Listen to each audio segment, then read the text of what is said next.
মমতা নিজে তো বিজেপি কে নিয়ে এসছে বাংলাদেশ, এবার কি করবে? তার ভাইরা তাকে দেখে তো শিখেছে কি করে চলতে হয়, এদিক ওদিক করে, মানে ডজ করে করে কি করে চলতে হয় শিখিয়েছে তো। দিদি শিখিয়েছে ভাইদেরকে, ভাইরা দিদির পথ অবলম্বন করেছে। এখন দিদির খারাপ লাগছে, দিদি কখনো বুঝতে পারেনি মমতা ব্যানার্জির কথার বিরোধিতা করে এতগুলো জনপ্রতিনিধি পাল্টি খাবে। দিদি একটা স্বপ্নের বাইরে ছিল যে এত বড় বড় সব মাতব্বররা খেয়েছে পড়েছে বড় হয়েছে, দিদি কথার বাইরে তারা যেত না।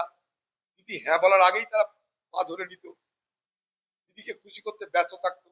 গোটা পার্টিতে যত নেতা, তাদের একটাই কাজ ছিল কি করে দিদিকে খুশি রাখা যায়। দিদি খুশ তো জগৎ খুশ। হঠাৎ সেই দিদির পাশ থেকে রাতারাতি যেমন জাহাজ ডোবার সময় ইঁদুর জাহাজ ছেড়ে পালায়, তখন তৃণমূলের জাহাজ যখন ডুবছে, তৃণমূলের ইঁদুররা জাহাজ ছেড়ে পালাচ্ছে। এই তো আমরা দেখতে পাচ্ছি। তাই তাদের নিয়ে আর বলার কি আছে, কথা বলে লাভ কি আছে? কারণ তারা বাঁচতে গেছে, একটু আগেই বললাম আপনাদের, যাতে income tax, ED, CBI, police, case কাছারি না হয়, তার জন্য ব্যবস্থা করেছে দিদি।